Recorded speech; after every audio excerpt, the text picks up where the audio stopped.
Alrighty, Sharp Customs, we're rolling. As you can see, the 49 shoebox here, we kind of got it all dusted off. Got the motor, the tranny in it, started doing the hookup. Ran some plumbing, ran some wiring. It's not quite, I gotta do the power steering pump. I gotta go fish it out of storage upstairs. It's in a tote buried upstairs somewhere, so I gotta find it. Gotta get the radiator, electric fan. Notice all the white that the camera girl hated so much is all covered up finally, and that was one of my special blends. It was kind of like a, you know, hardware paint mixed with some automotive hardener, a little bit of reducer, and kind of sprayed in place, and you know, durable.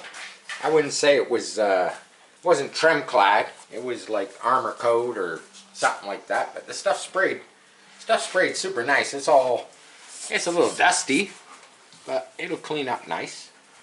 But that's kind of where I've been for a few days, you know, picking away at this. Want to get it, you know, had to do some modifications to the motor mounts because the harmonic balancer is like an 8-inch balancer.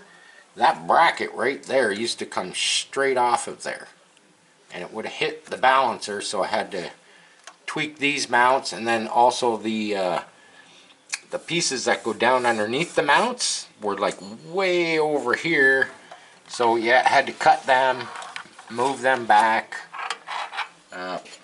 you know, just make stuff work. That's what we do here. You know, we make it work. You know, at first when I went to put these little mounts on, I was like, what the shit, they don't fit, you know, because the harmonic balancer was in the way, and I was like, yeah, it probably would have been better with a 6-inch harmonic balancer, but it's in there. I made it work. You know, I'm picking away at it. I've been concentrating on this more so than the quarter scale stuff. I actually just took the weekend, the long weekend, just to play around with some stuff. And we're going to back up. We're going to go to the bench here. We're going to go to the bench. Maybe the camera girl will just pan around.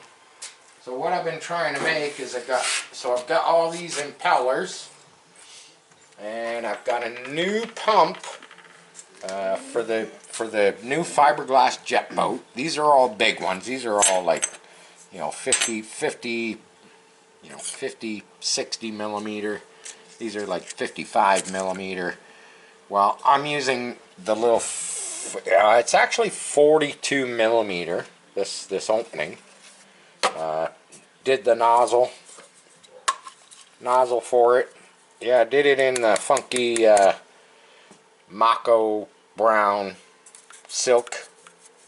Might change it. I might change it again. Once you see the boat, you'll know why I might change it. But what I've been up to here is I've been trying to 3D print.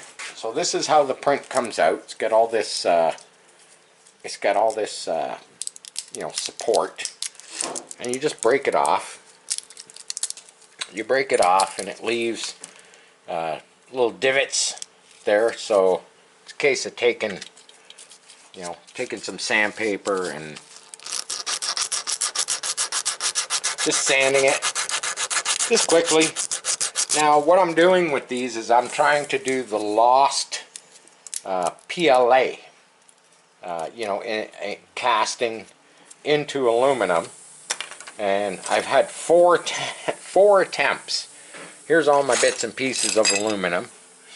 Here's one here with the plate still on it. As you can see, that was a total failure. You know, this was total failure. Not sure. This one, I actually cut these blades. It did have 4 blades, but it was not just wasn't adequate, you know, for an impeller.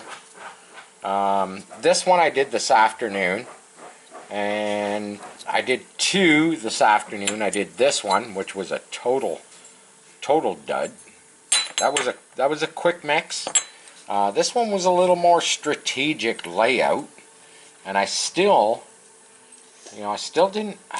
Man, I only got one wing there, and I've been kind of fighting with this, and it's kind of weird because when I did the other jet boat on the shelf, it was like print out an impeller, did it exactly the same way, you know, cooked the plaster of Paris for a couple of days on the wood stove, burned it out, poured the aluminum, and I didn't get a perfect impeller, but I got a usable impeller. It's literally missing, you know, like one little corner of the impeller was missing.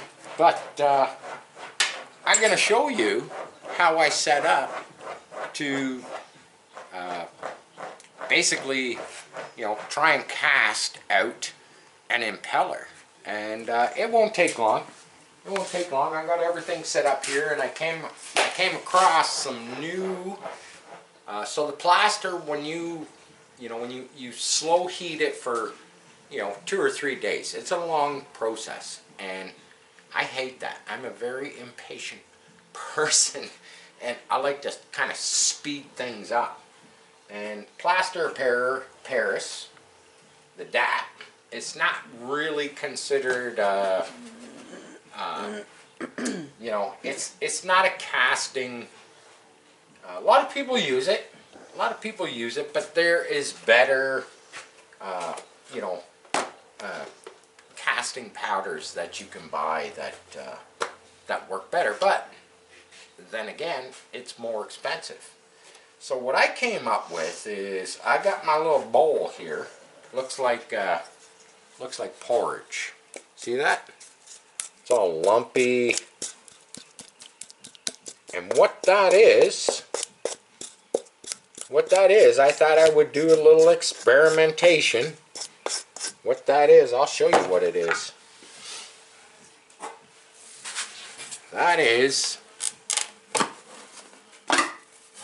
That's the fiberglass.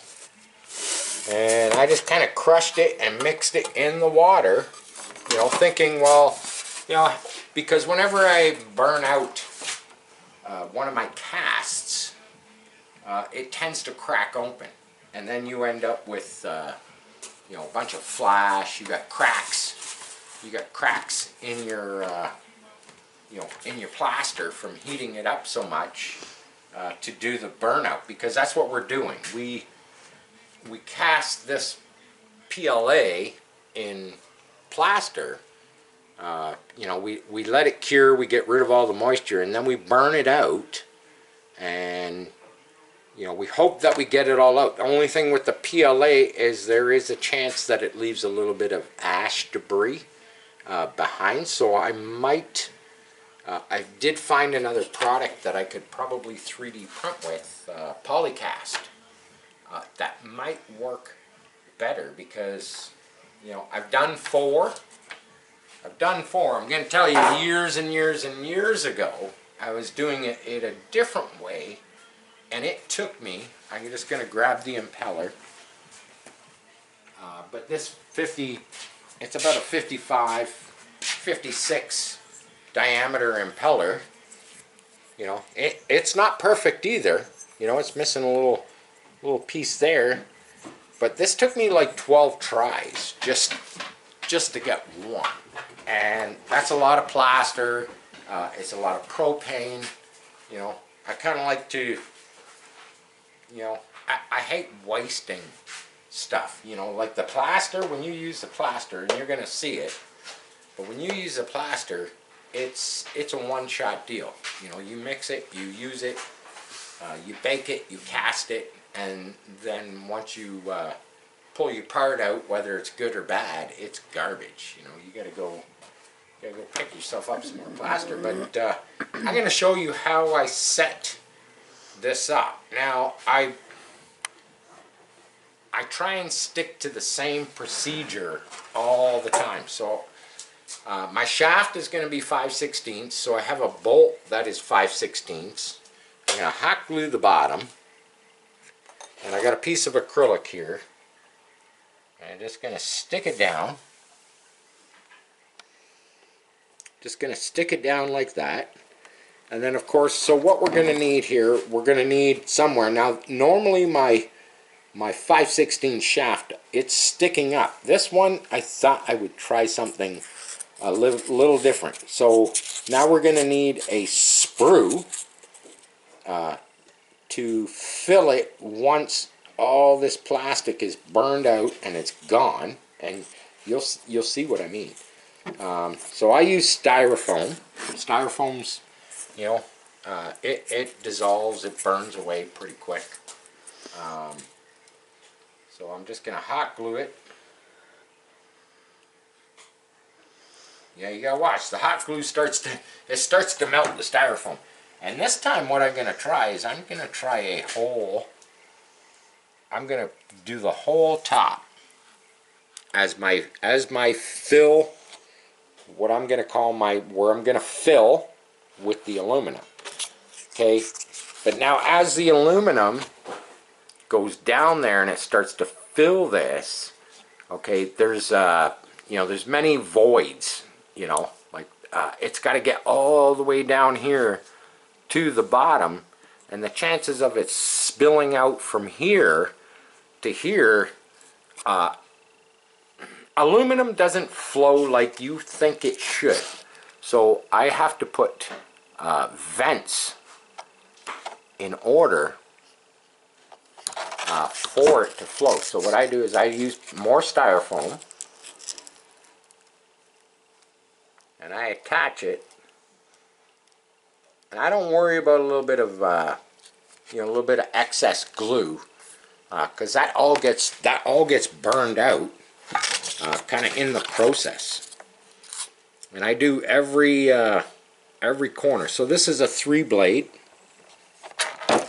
This is a 3-blade prop or impeller. So I do all 3 corners.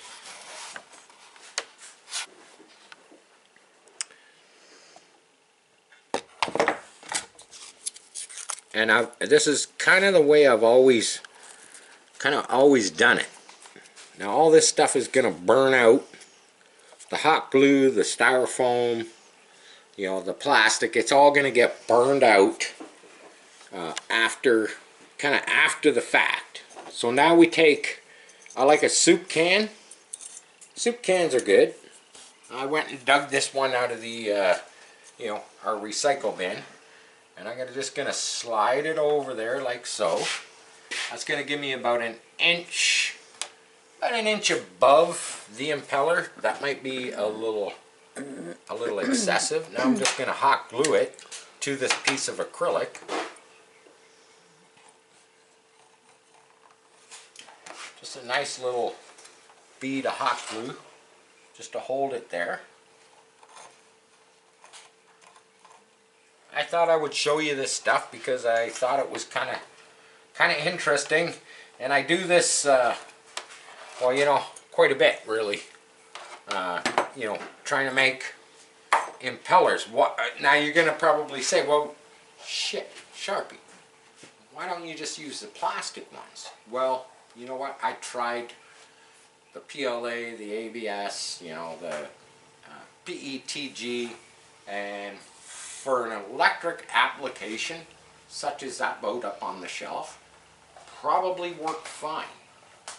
But as soon as you start putting, you know, 3-4 horsepower and 12,000 RPM from a gas motor, it's a different animal.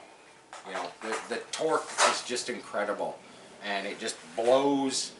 It blows that stuff apart. I went through all that many years ago, and here I am, you know, tenfold, doing it again, because I decided I wanted another jet boat, because I bought a 3D printer and I could print my own jet pumps.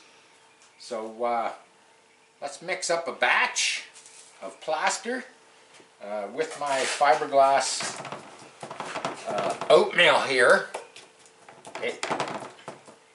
I don't calculate this stuff out, man. I watch professionals, not professionals, but I watch people on YouTube.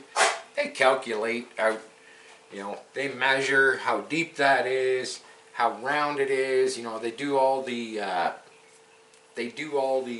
algebra. Yes, they do all the algebra, and they know exactly how much power to weigh out to how much water to weigh out. Nah, I got some water in there. I got some plaster of Paris. We're just gonna dump it and we're just gonna mix it. You know, and to me it's all guesswork. Now I know I need quite a bit of plaster, you know, to fill this little container. Yeah, I could use a mixer or something like that, but this is just how I do it.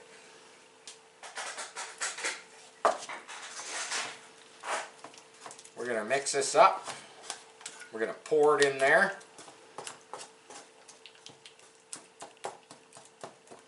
As far as the, you know, there's a lot of people out there that use, you know, vacuum.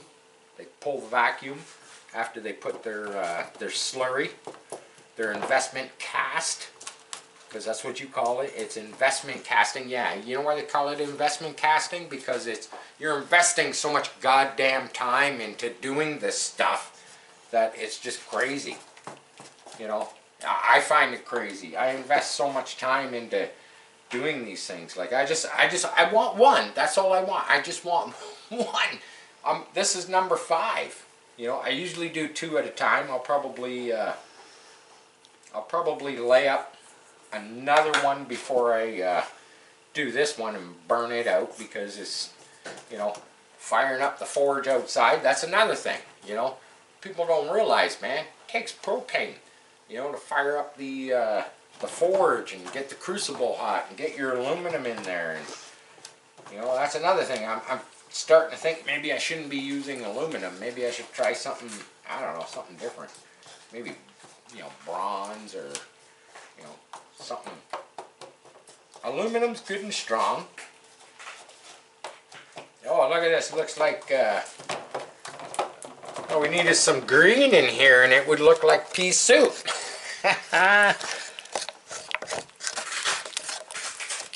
I don't worry about the bubbles, so I could have taken that part after I put the you know, the styrofoam pieces on it. I could have brushed a little bit of this plaster on there. You know, a lot of people worry about air bubbles. I don't worry too much about air bubbles, because I figure an air bubble in there is just going to be a nub that you can, you know, file off, sand off, whatnot.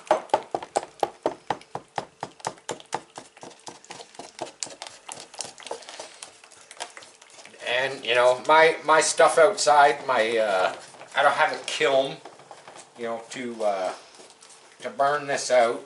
I don't have a vacuum chamber, you know, to pull vacuum when I pour the. This is what you would call your investment casting. It's a homemade investment casting, but I've seen some pretty great stuff made with, you know, drywall mud as investment casting, or plaster of Paris. I've seen some pretty cool stuff. We probably got way more than we need here. Like I say, I don't do the math, so I just mix it up. If it's a little bit wet, it's a little bit wet. It pours in a little nicer. You just want to make sure it's all stirred in there nice, that's all. And of course, you are on a time frame. This stuff does kick pretty fast, especially on a warm day. Today here in southern Ontario, it's an okay day. It's not the greatest day, but it's okay. Now we're just going to pour this in. We're going to try to. And of course I'm gonna make a mess, don't worry about it. Yeah, I'm gonna miss it. That's okay, we'll get that. We'll get that, don't worry. Now I just do this. Where's my little, here we go, let's see, I got a little spatula. Put it in there, not a big deal. One of my Bondo spatulas. It's not rocket science. I always say that, it's not rocket science.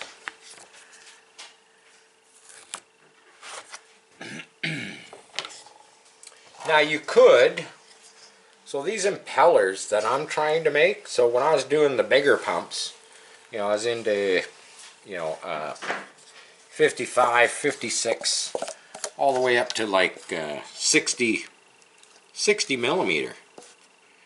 You can't get those. These smaller ones, you can actually buy them. I have seen them. You can get them through a couple of sites, but they want about, you know, $65, $70 for an aluminum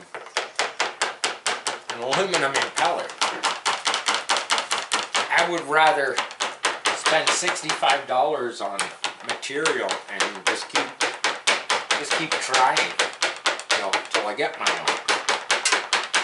Because I don't know how great theirs are, you know. They look pretty weak to me.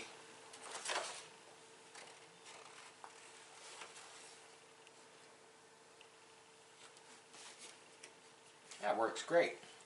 Just scoop it up, pour it in. See, now most people right now, once they get this in there, they stick this in a, you know, they'd have a different type of flask. We're going to have a soup can for a flask. Their flask would have holes all in it, and they'd have tape on it, and they'd throw it in a vacuum chamber, and, you know, they'd vacuum out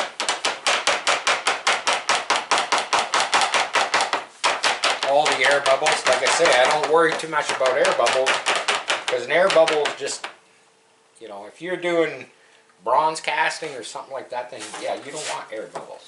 We're just casting a, you know, pretty simple little impeller, you know. I had a spatula, a spatula. I had a spatula up there in my orange shelf somewhere, and it would have been perfect for scraping all this stuff out of my bowl. But this works. This works. I don't gotta get it 100% out.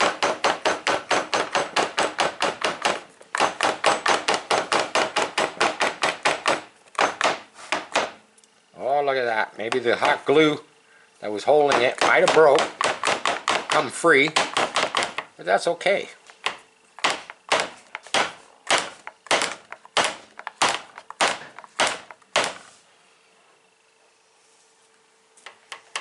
There you go. That's it, man. Right there.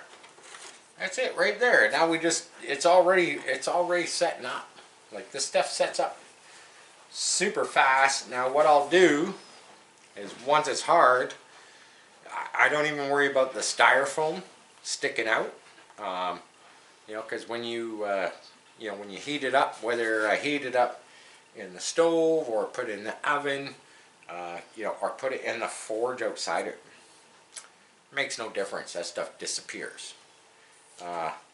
This stuff sets up, you know, I don't know, you know, 15, 20 minutes. I can already see that it's, if there's any air bubbles in there, they're not coming out now. they're kind of frozen in place. That's the beauty of this this plaster stuff. So we're just going to set this aside, and we're just going to let it do its thing. Unfortunately, you know, it takes hours to kind of cure this. You know, I don't know, maybe tomorrow we'll do a maybe we'll do an aluminum pour. You know, haven't done that for a while on the YouTube channel. Maybe I'll get a couple more made up. Probably don't got enough plaster in there for another one. But you know what? Hey, they make it every day, man. It's at the store. You just gotta go pick it up. You know, I usually I don't buy the cartons. A friend of mine actually gave me this.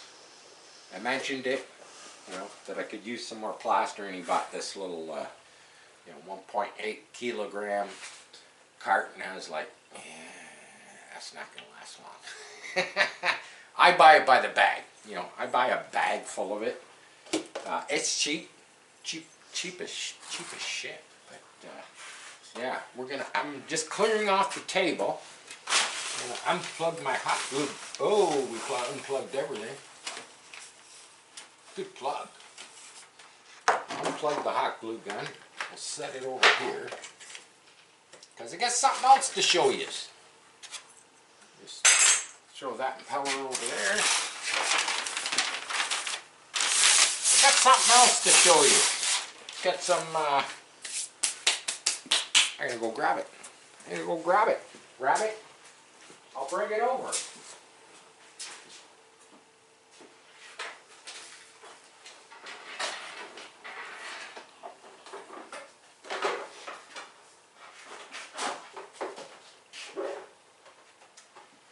Here we go. Here we go. It's all blinged out. It's all blinged out. Oh, yeah, I wasn't sure on the color today. I really wasn't sure. But I ended up going with a little bit of silver on the bottom and this crazy bright green on the top. And then I couldn't decide, you know, I was like, well, what would you put with, you know, what would you put with green? And I was like, well, you know, the silver flake would look cool over the green. But I have this other stuff. I'll grab it.